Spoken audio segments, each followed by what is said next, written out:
Dear friends, welcome to this most auspicious event, the commemoration of the 200th anniversary of the birth of the Bab, the herald of Baha'u'llah, the founder of the Baha'i faith, a framework for the development of a global civilization which considers both the spiritual and the material dimensions of human life. The Richmond Hill Baha'i community is your host this evening, and on behalf of the local spiritual assembly of the Baha'is of Richmond Hill, I would like to extend a warm welcome to you all. Friends, just a few housekeeping items before we continue. Please keep your phones on silent. I'll give you a few moments to do that. Please assist in keeping the noise level and the conversations to the minimum to help the performers with their focus and their attention. For the safety of your children, please assist in keeping them seated at all times, as the house lights will be dimmed throughout the entire performance. In the event that they should become restless, we ask that you accompany them to the hallway. Thank you. We have some special guests here with us this evening.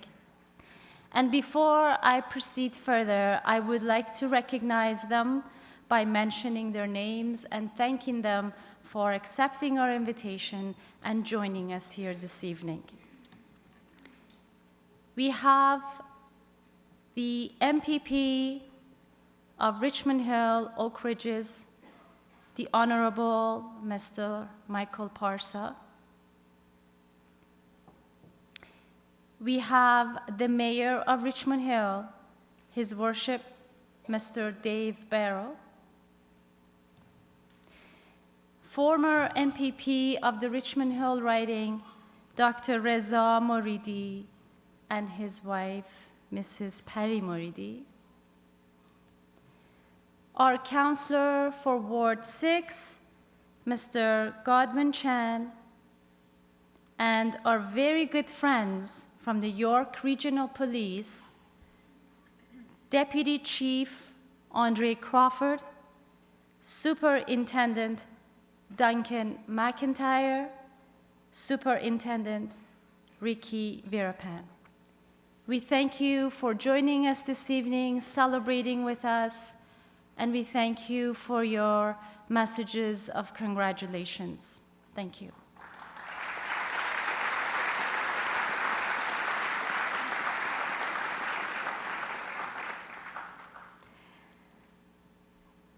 Saeid Ali Muhammad, known as the Bab, was a revolutionary. His life and his teachings mark a turning point in human history. Born in 1819 in Persia, he dedicated his short life and ministry in preparing the way and the hearts and the minds of people of Persia for the coming of the promised one of all ages, Baha'u'llah, the prophet founder of the Baha'i faith, him whom God shall make manifest, whose message of love and unity for mankind will embrace the entire plane of humanity. The Bab and Baha'u'llah have put forward as the fundamentals of their teachings the oneness of God, the oneness of religion, and the oneness of the human family. True religion is to transform the human hearts, and it is to contribute to the transformation of societies. It is to provide insights about humanity's true nature and the principles upon which civilizations can advance. Oneness of mankind. Oneness of mankind. This simple statement, this simple phrase, once accepted and committed to, invalidates all the past notions of superiority of any race or nationality. It is more than a mere call to mutual respect and feelings of goodwill between the diverse peoples of the world. And important as those may be, oneness of mankind asks for an organic change in the very structure of society and in relationships that sustains it.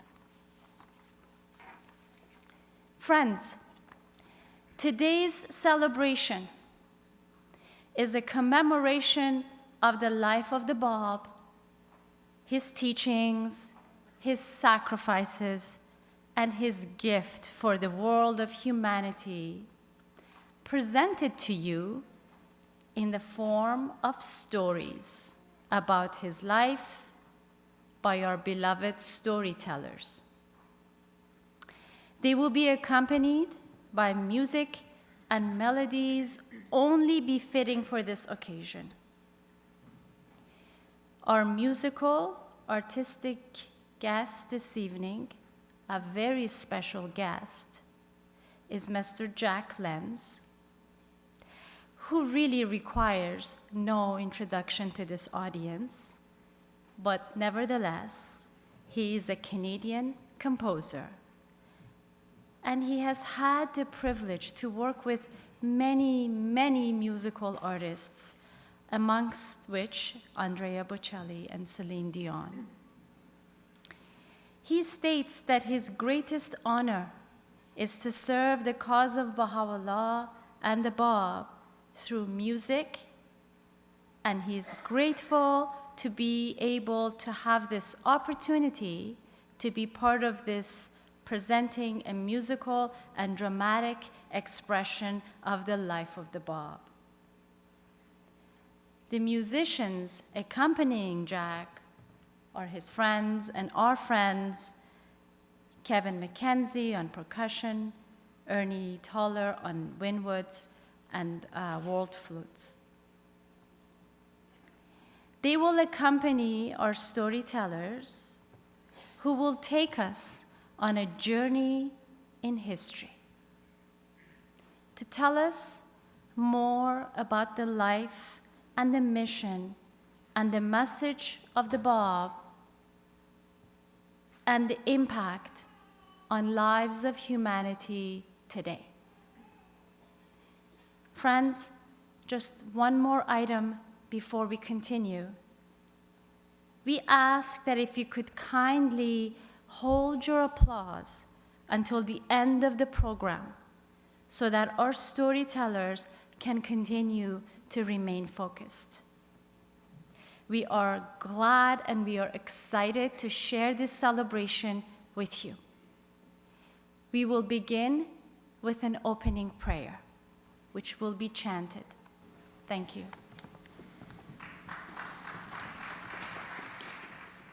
قل الله يكفي عن كل شيء فوالله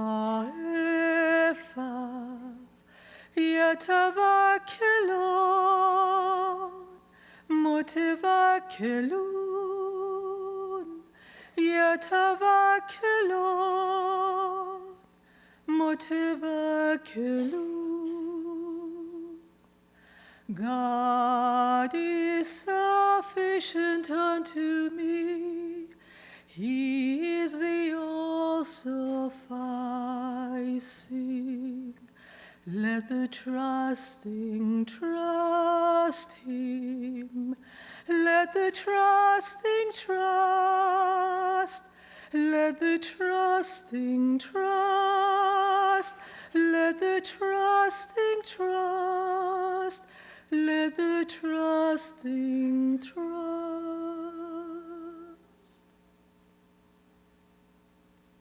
The Baha'i faith had its roots in Iran, which once was known as Persia. It was the middle of the 19th century.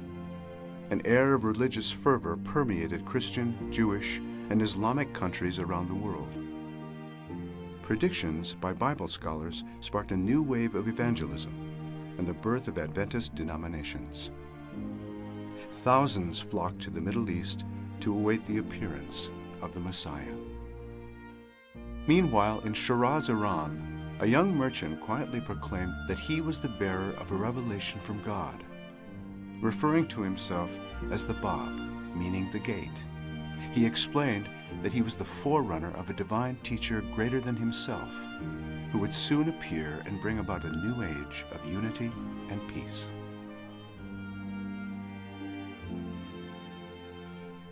The Bab's spiritual and moral teachings spread rapidly throughout Persian society.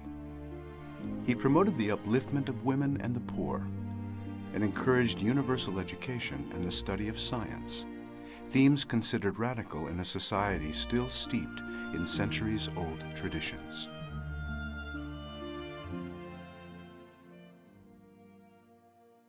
Perceiving the progressive new faith as a threat, religious and civil authorities imprisoned and killed thousands of the Bab's followers. In 1850, the Bab himself was executed by firing squad in this public square in Tabriz, and his remains were hidden away by his followers. Noon, July 9th, 1850, Tabriz, Persia. An event occurred which finds its only parallel in the crucifixion of Christ 18 centuries earlier. Before a multitude of 10,000 people, a man called the Bab, the founder of a faith which had set all of Persia in turmoil, was publicly executed. It is estimated that within the 6 short years of his ministry, that he'd raised up 1 million followers. News of this event was spread throughout the world, and it so stirred the contemporary historians of the time that many of them set out for Persia to investigate the story for themselves. Who was this man called the Bab? And why did the combined powers of the civil and ecclesiastical leaders of Persia want to kill both him and his followers? Here are the words of a great thinker of the time. This illustrious soul arose with such power that he shook the supports of the religion, of the morals, the conditions, the habits and the customs of Persia, and instituted new rules, new laws, and a new religion. Though the great personages of state, nearly all the clergy and the public men, arose to destroy and annihilate him, he alone withstood them and moved the whole of Persia. He imparted divine education to an unenlightened multitude and produced marvelous results on the thoughts, morals, customs, and conditions of the Persians. The Bab's mission was to challenge the corruption of the government and the clergy of Persia, and to prepare the people of his time for the coming of a great universal teacher, Baha'u'llah, who would usher in an age of peace for all people of the world. It was for this mission that he gave his life. Whom do you claim to be? And what is the message which you have brought? To their questions, the Bab replied, I am the promised one. I am the one whose name you have for 1,000 years invoked, at whose mention you have risen, whose advent you have longed to witness, and the hour of whose revelation you have prayed God to to hasten.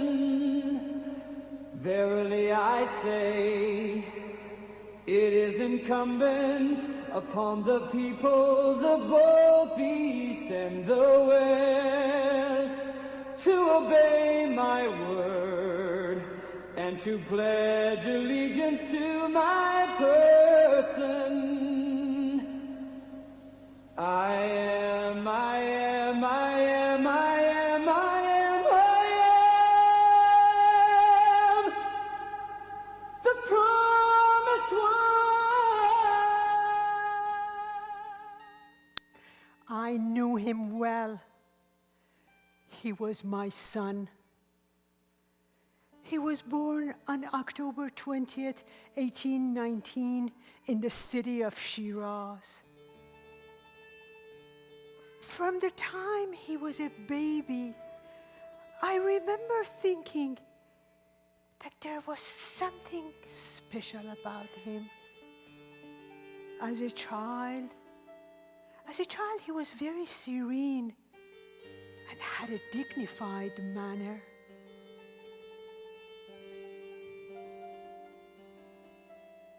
My husband died when my son was very young, and my brother became his guardian. When it came time for him to go to school, my brother took him. But his teacher brought him back the following day, saying that he had nothing to teach this gifted child. He said, "He stands in no need of a teacher such as I." But my brother was determined that the Bab should continue to go to school, and so he did. As time went on, the schoolmaster became even more convinced of his superior intelligence.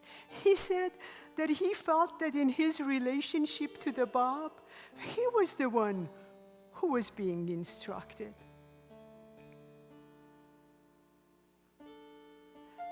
But my son's intelligence was not the only characteristic that made him stand out from other children. The character of his devotion to God was very unique. He spent a great deal of time praying and was often late for school. Sometimes his teacher, Sheikh Abed, would tell him that a 10-year-old boy did not need to spend so much time praying.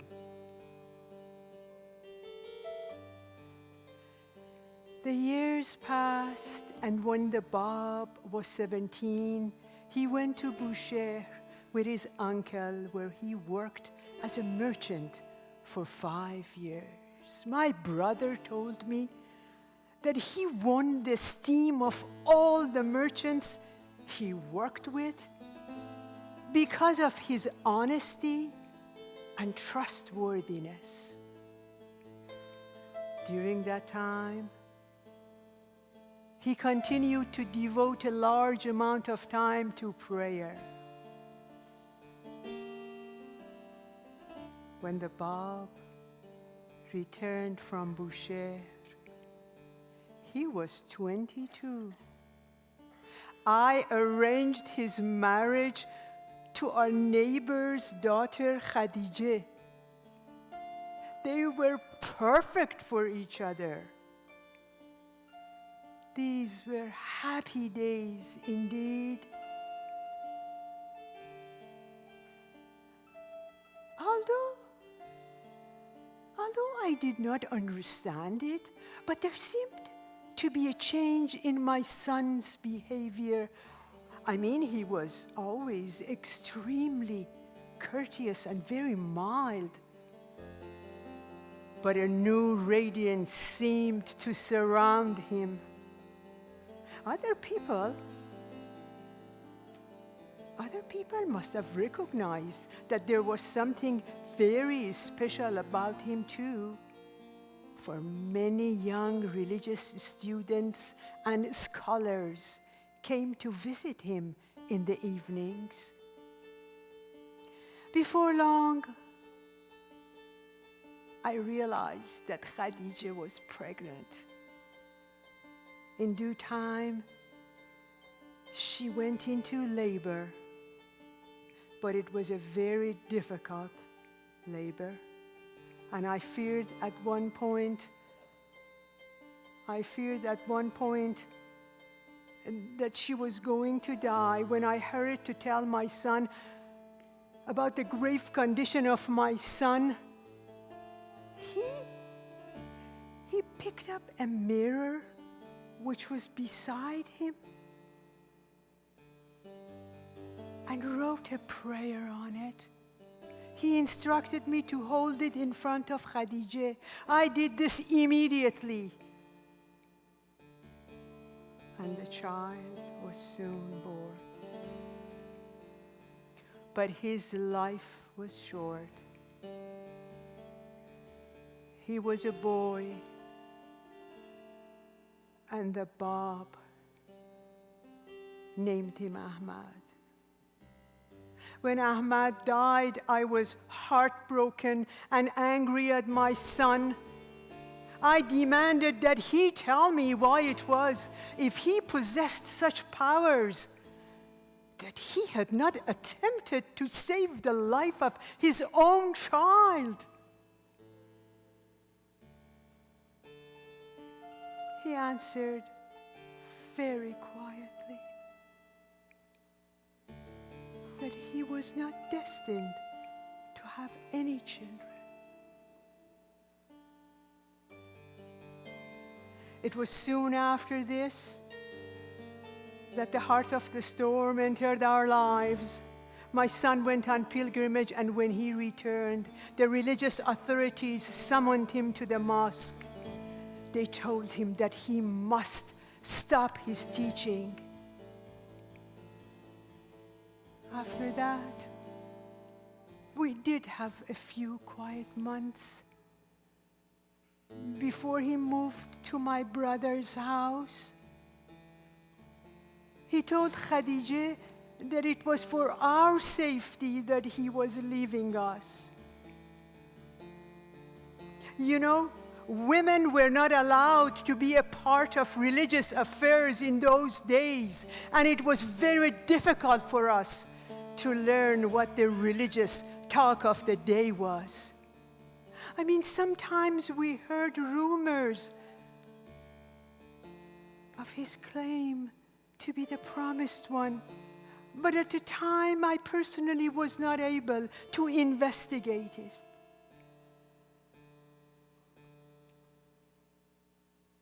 Soon after the Bab moved to my brother's house, that we heard of his arrest.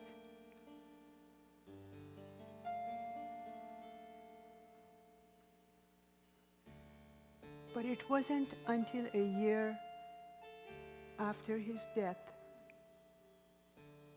that we heard of his execution.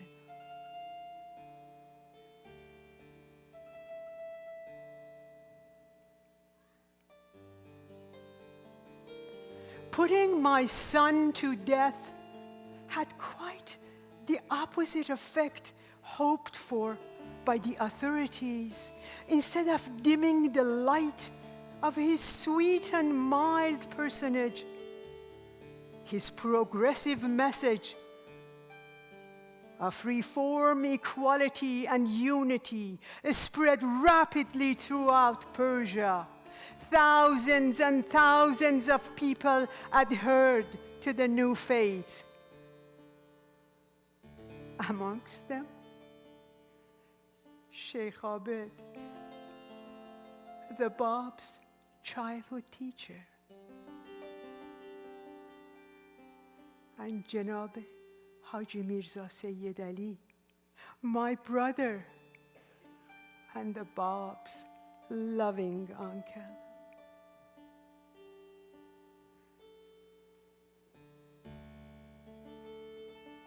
My son raised the status of women, children, and the poor.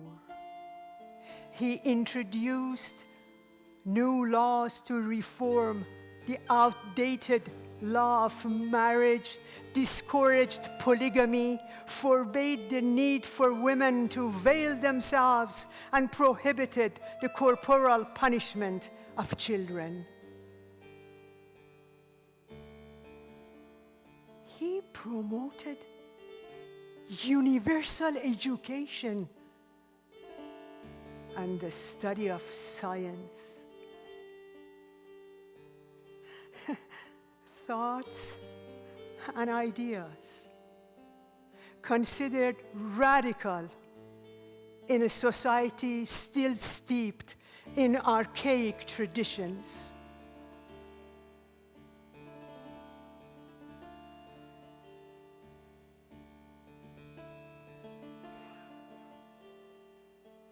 The Bab sacrificed his life to prepare humanity for the coming of Baha'u'llah, the promised one of all ages.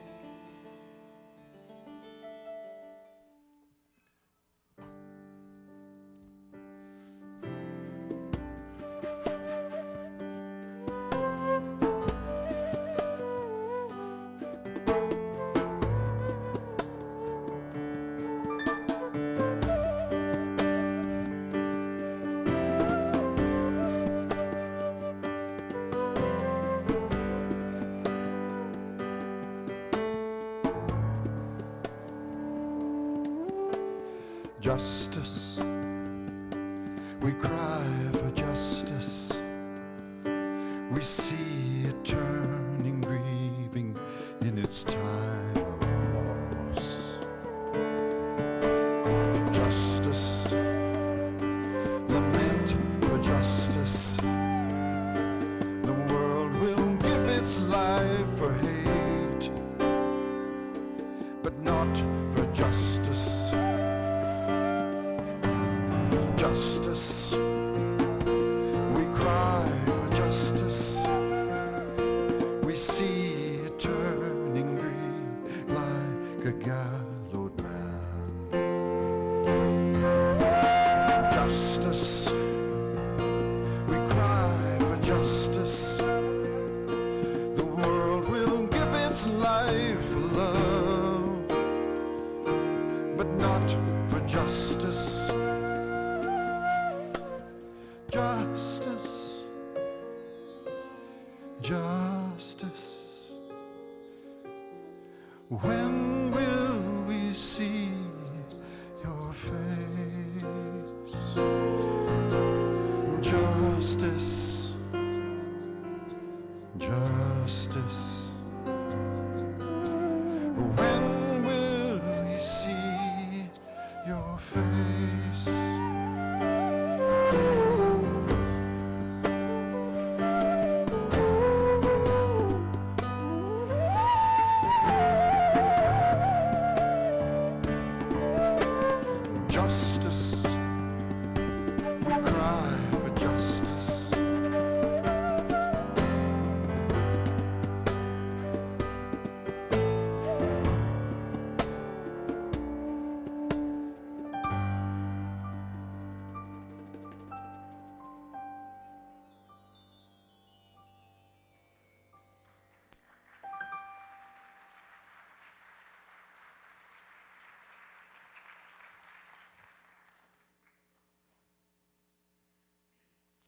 I also knew him. I am Khadija, the Bab's wife. We were childhood friends, and since our houses were beside each other's, the Bab would often visit with his family.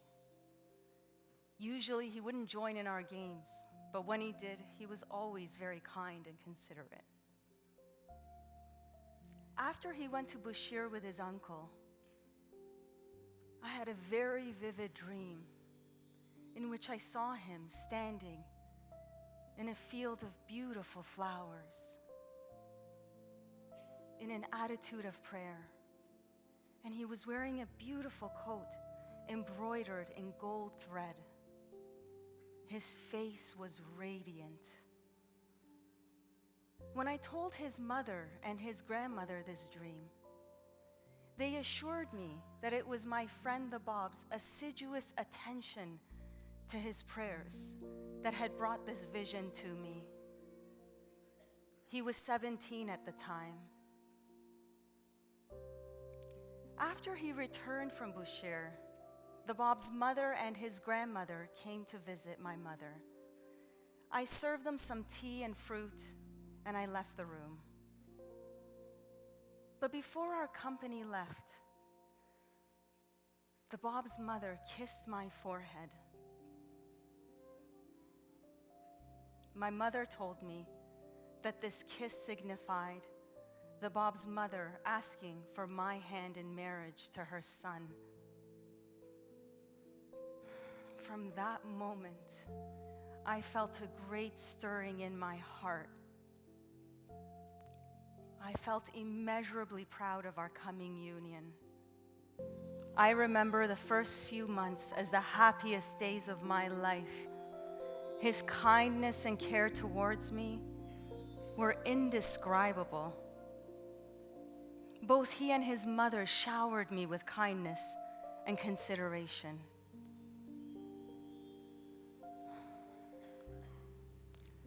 Not long after, however, I dreamt that there was a fearsome lion standing in our courtyard. I had my arms around his neck, and the beast dragged me around the entire perimeter of our courtyard twice, and once again around half of it. I woke up alarmed and trembling with fright. When I told my husband this dream, he said, "You awoke too soon. Your dream foretells that our life together will not last more than 2.5 years." I was greatly distressed, but his affection and words of comfort consoled me. It must have helped to prepare me to accept the adversities which laid ahead.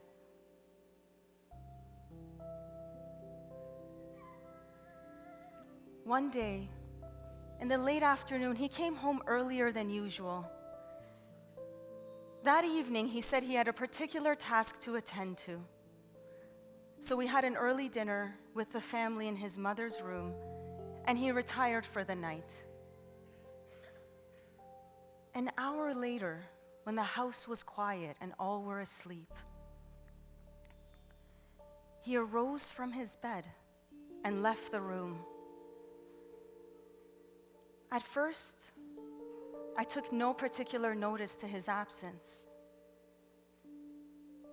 But when it lengthened to more than an hour, I began to feel some concern. I looked for him, but he was nowhere to be found. I then went to the western side of the house, and I looked up at the rooftop, and there I saw the upper chamber was well lit. With some trepidation, I went up the steps of the northern side of the courtyard, and there I saw him, standing in that chamber with his hands raised heavenward, intoning a prayer in the most melodious voice, with tears streaming down his face, and his face was luminous, rays of light radiating from it. He looked so majestic and resplendent that fear seized me, and I stood transfixed where I was. I could neither move forward nor retrace my steps. My willpower was gone and I was on the verge of screaming when he made a gesture with his blessed hands, telling me to go back. This movement of his hands gave me back my courage, and I returned to my room and to my bed. Although sleep was impossible and the coming dawn was foreboding,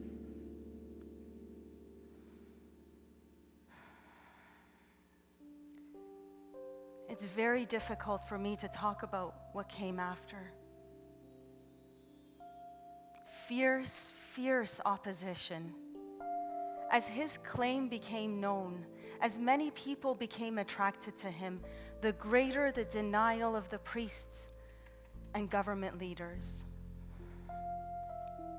He was arrested one evening, and it was rumored that he would be put to death. That same night, a cholera epidemic struck Shiraz, taking a heavy toll of lives. Many people fled the city, including the governor, and the Bab's life was spared.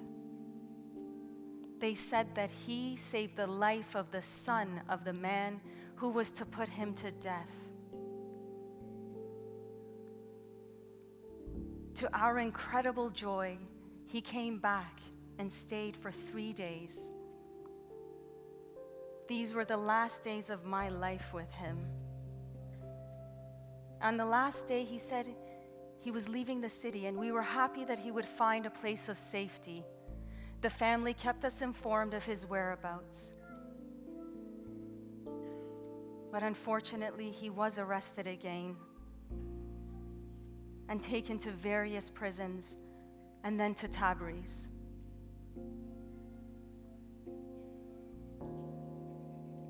Before he left Shiraz, he confided to me the secrets of his future sufferings and unfolded to my eyes the significance of the events that were to transpire in this day. He gave me a special prayer, revealed and written by himself. He said, "In the hour of your perplexity, recite this prayer. Ere you go to sleep, I myself will appear to you and banish your anxiety."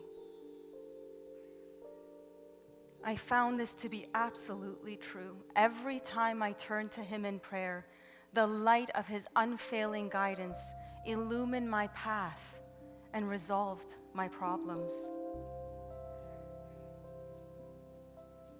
The Bab sacrificed his life to prepare humanity for the coming of Baha'u'llah, the promised one of all ages.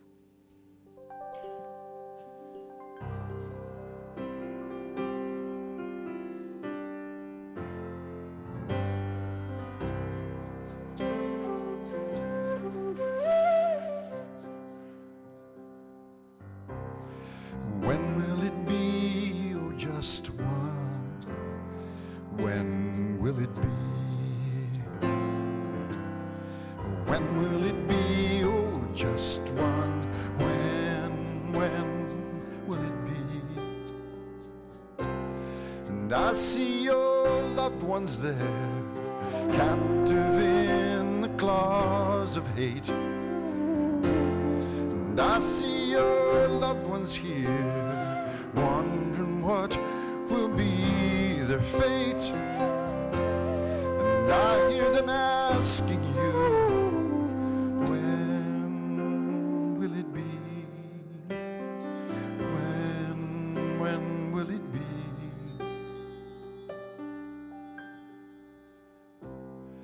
When will it be, oh just one? When will it be? When will it be, oh just one?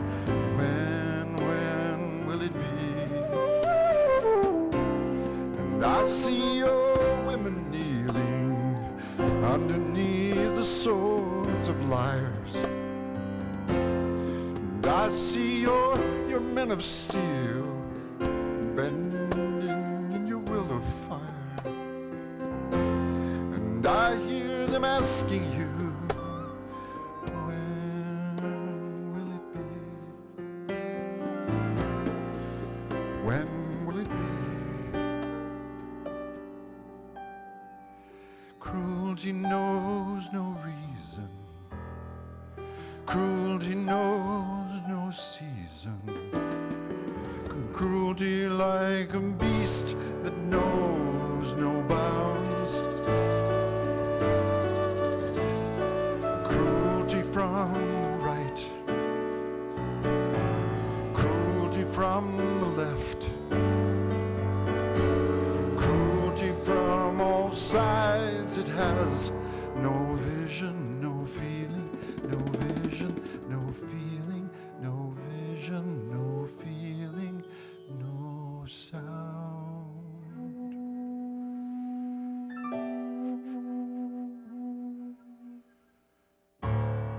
When will it be? Oh, just one. When will it be?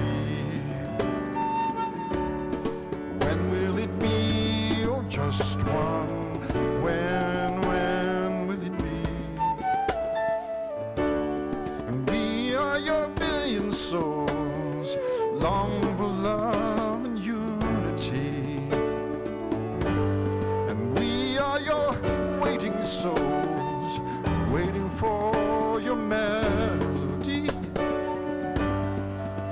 I hear you asking us, when will it be? When will it be?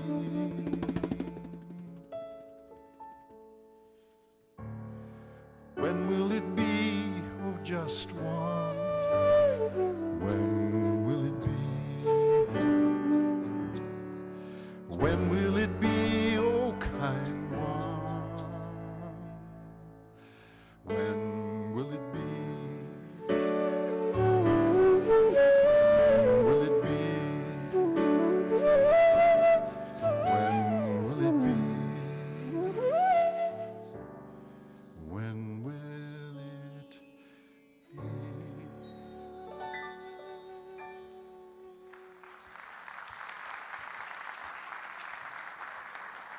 My name is Mullah Hussein, and I was the first to believe in the Bab. I'm here to talk to you about that significant night that changed my life and the entire course of human history. The nights when, according to the Bab, will be celebrated by all mankind. The night when I met the object of my quest. The night when I met the one whose coming was to breathe an everlasting life into the corpse of the world, and whose words was to revolutionize the soul of men. I met the Bab. I want you to imagine what it's like for humanity to have been pleading and praying for generation after generation. Imagine studying the passages, the holy writings from all heavenly scriptures about his coming and what it will do to our planet. Thy will be done on earth as it is in heaven. And then to live a time of his appearance. I've been a deep scholar of Islam. I grew up in a Shia society. And I've been very familiar with the passages and traditions about the Promised One. وَفِي سَنَةُ السِّتِّينِ يَظْهَرُ أَمْرُهُ وَيَعْلُو ذِكْرُهُ. As goes this 1,000-year-old Islamic prophecy indicating that the coming of the Promised One will be in the year 1844. Before that significant night took place, I've been a student of two great teachers, Sheikh Ahmad and his successor, Sayyid Kazem. They've been trying to prepare as many people as they could for the coming of the promised one, for the time of his coming has arrived. After the passing of Sayyid Kazem, with a few fellow students, we set off to find the promised one. To prepare myself, I fasted and prayed for 40 days, and then set off first to Bushehr and then to Shiraz. I was drawn there as if by a magnet. At a dusk, when I arrived at the city gates of Shiraz, a youth of radiant countenance, wearing a green turban, approached me with a smile of loving welcome. He greeted me with such a kindness as if we were lifelong friends. He offered me to be his guest so that he could provide some rest after my long journey. I politely asked to be excused from being his guest as my companions were awaiting me. He said I should leave them to God and God will assuredly protect them. So I was so impacted by his kind mannerism and sweet utterances that I accepted to be that stranger's guest. There at his place, with his own hands, he washed my hands and my feet and then offered me some tea. Half an hour after sunset, the youth began conversing with me. Though I again asked to be excused, for my companions were awaiting me that night. He said, I have conditioned my return to them upon the will of God. And according to the will of God, my return to them is not permissible. And I should not fear leaving my promise unfulfilled. When he began conversing with me, he said, who I consider to be my leader after the passing of Sayyid Kazem. I said, shortly before his passing, the great Sayyid has instructed all his followers and students to leave their homeland in search of the promised one, for the time of his coming has come. So, this is why I have traveled to Iran and in search of the promised one, and I am still looking for the promised one. The young man then said, has the Sayyid indicated certain signs and specific characteristics by which to recognize the promised one? Yes, the great Sayyid has told us, I replied, that the promised one is a descendant from Prophet Muhammad, going back to his daughter Fatima. At the time of his coming, his age would be between 20 and 30, and he is free from bodily deficiencies, and most importantly, he's endowed with divine knowledge. There was a silence, after which he said, behold, all these signs are manifest in me. I was stunned. He then went over every one of the aforementioned signs and conclusively demonstrated that each and all were applicable to his person. I replied that he whose advent we await is a man of unsurpassed holiness, and the cause he is to bring is the cause of utmost sovereignty. The great Sayyid would tell us that his own knowledge would be as a drop when compared to the great knowledge of the promised one. And all of his attainment would be as a speck of dust when compared to the immensity of his sovereignty. As soon as I said these words, a sense of shame and regret came over me, and I decided to take a more humble approach. At this point, the Bab took his pen up. Chanting the words as he wrote them, he began revealing the verses and all the answers to the questions I have not been able to resolve, even without me voicing them. Without me voicing them, including the commentary to the Surah of Joseph that up to then no one has been able to elucidate. The overpowering effect of the manner in which he wrote was heightened by the gentle intonation of his voice that accompanied his writings. I was enraptured by the magic of his pen. Not for one moment did he interrupt the flow of his revelation.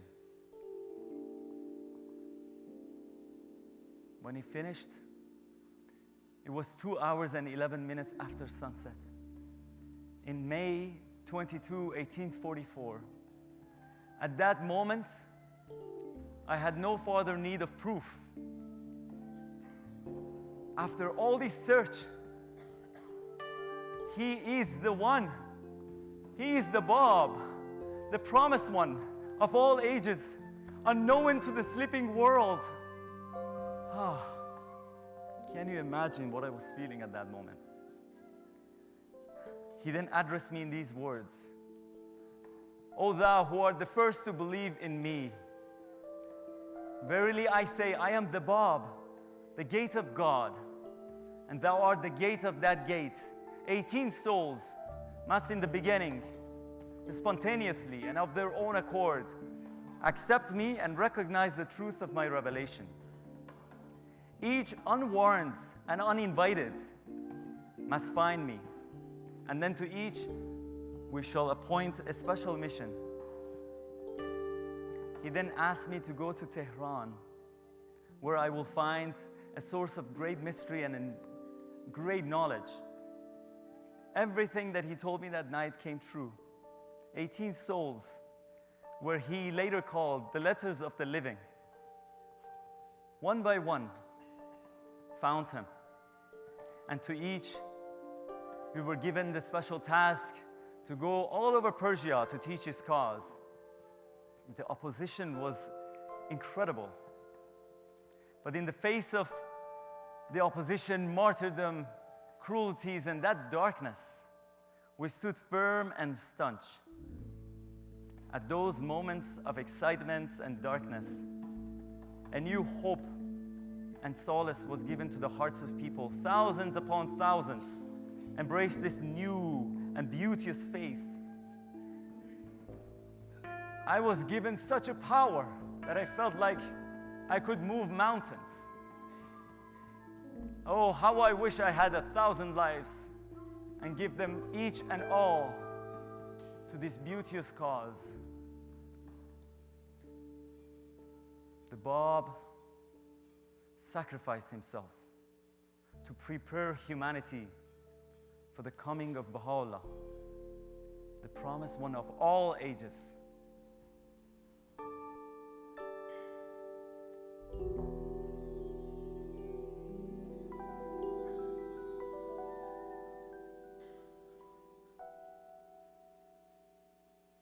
I am named Tahireh, the Pure One. Another of my names is Qurratul Ayn, the consolation of the eyes. I was considered beautiful in this world, but I was interested in a higher beauty, the beauty of the spiritual world. Of the first 18 followers of the Bab, I was the only woman. I recognized the Bab in a dream. The effulgence of thy face flashed forth, and the rays of thy visage rose on high. Am I not your Lord? Yea, that thou art, let us make reply. At the gates of my heart, I behold the feet and the tents of calamity. God's great gift to me was my inner sight. I knew the Bab's teachings were true. I knew that he and his teachings were from God. When I became a follower of the Bab, my husband tried to poison me. He divorced me, and he took my 3 children away from me.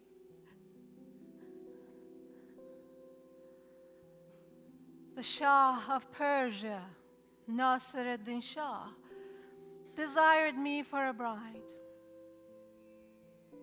I like her looks. Leave her and let her be, he said.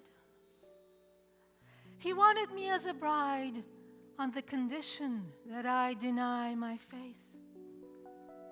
I refused him. I told him, I do not worship that which you worship, and you will never worship that which I worship. I will never worship that which you worship, and you will never worship that which I worship. To you be your religion, to me my religion. You see, I was born into a time and place where women were shut up behind veils and walls like voiceless ghosts, deprived of food for their minds and hearts. It was believed that women possessed no souls. And it seemed insanely absurd to me that half of the human race should be thus imprisoned when I knew full well that women were as intelligent as men, but in the qualities of mercy, intuition, and compassion, superior. That is why I spend my short life dedicated to their education. Inspired by the Bab, I taught groups of women in their homes the lessons of the heart, of the mind, and of the spirit. When men were present, I spoke from behind a curtain.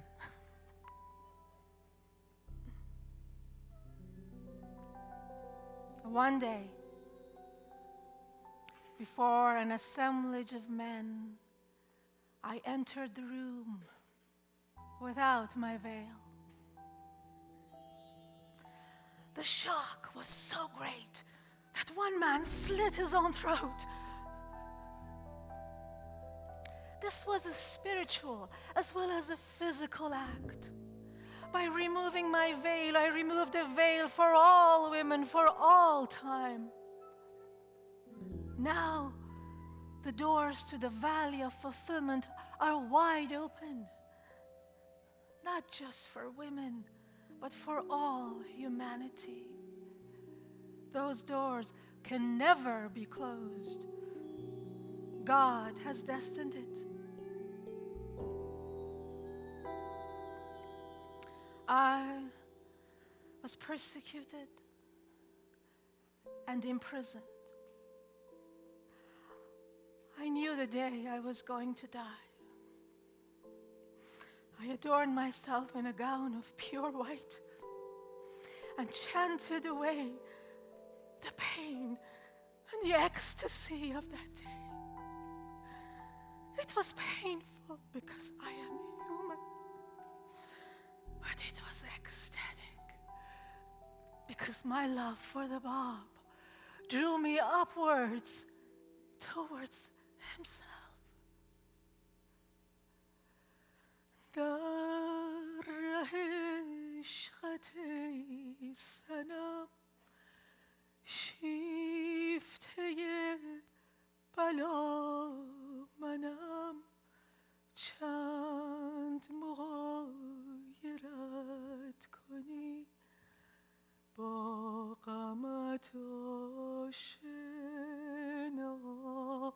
منم پرده به روی بسته ای زلف به هم شکسته ای از همه خلق رسته ای از همگان جدا منم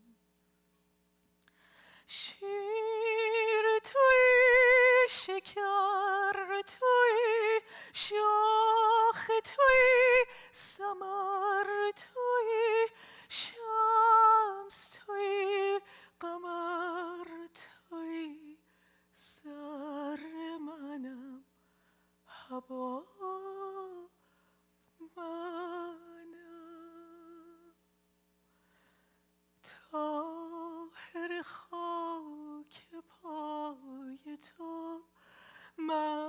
دست می لقای تو منتظر عطای تو معترف به خطا منم. I was strangled and thrown into a dark well.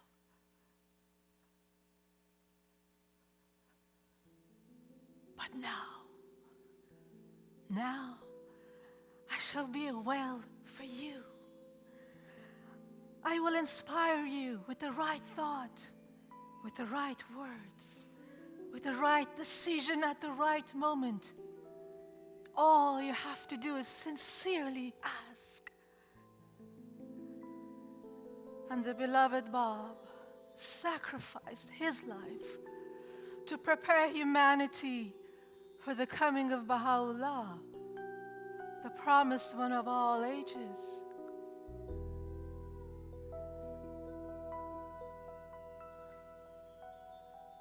My last words on earth were these: you can kill me as soon as you like, but you will not stop the emancipation of women.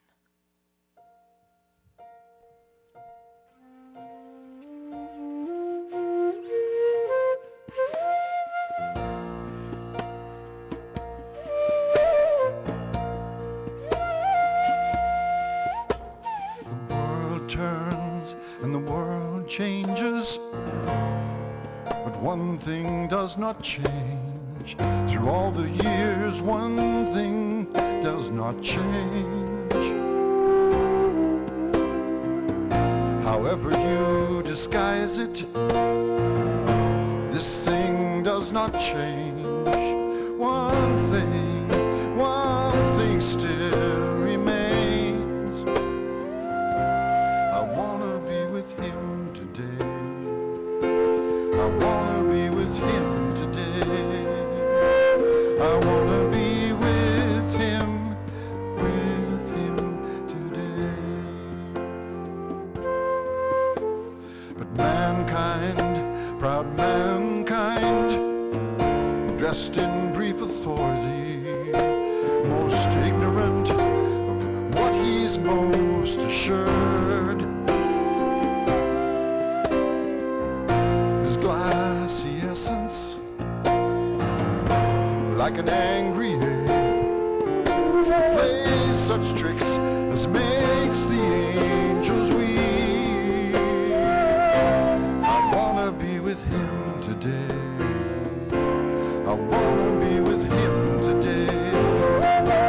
I wanna be with him today. I wanna bring love today. I wanna bring hope today. I wanna bring a voice to the voiceless today.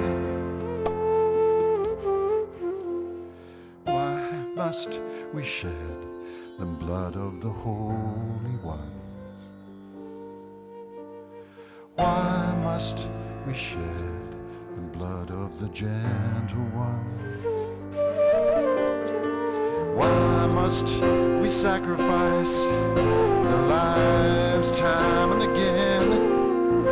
Is it fear? Is it fear of what we do not know? I wanna be with him today. I wanna be with him today. I wanna be with him today. I wanna bring love today. I wanna bring peace today.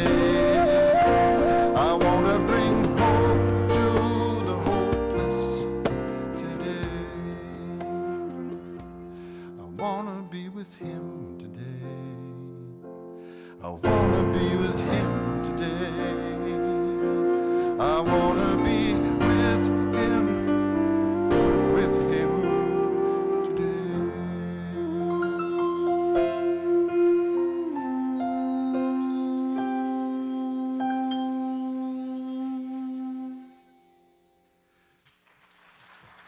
19th century is recognized as the beginning of the modern age, with a distinctive spirit and dynamics developing alongside great changes in political and economic systems in the world.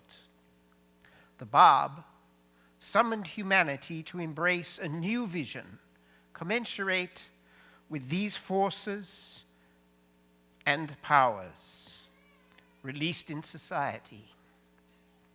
His teachings included insights into the nature of humanity's destiny on earth, calling on his believers to uphold a pattern of prayer, meditation, and self-discipline, solidarity of community life, expressed not merely in words, but in acts of service. His mission was to prepare the world for an age of transformation beyond anything the world had seen to date, and to purify the people themselves so as to be able to recognize Baha'u'llah, the founder of the Baha'i faith, the promised one of all ages. The Bab was not only the door through which this long-awaited promised one would appear, but he raised the social status of women, set aside the animosity between religions, foretold the coming of the unity of mankind, and upheld the importance of scientific development and emphasized the necessity of universal education. We close this evening with a few of his words. Purge your heart of worldly desires, and let angelic virtues be your adorning. The days when idol worship was deemed sufficient are ended. The time is come when naught but the purest motive, supported by deeds of stainless purity, can ascend to the throne of the Most High and be acceptable to him. Beseech the Lord your God to grant that no earthly entanglements, no worldly affections, no inferior pursuits may tarnish the purity or embitter the sweetness of the grace which flows through you.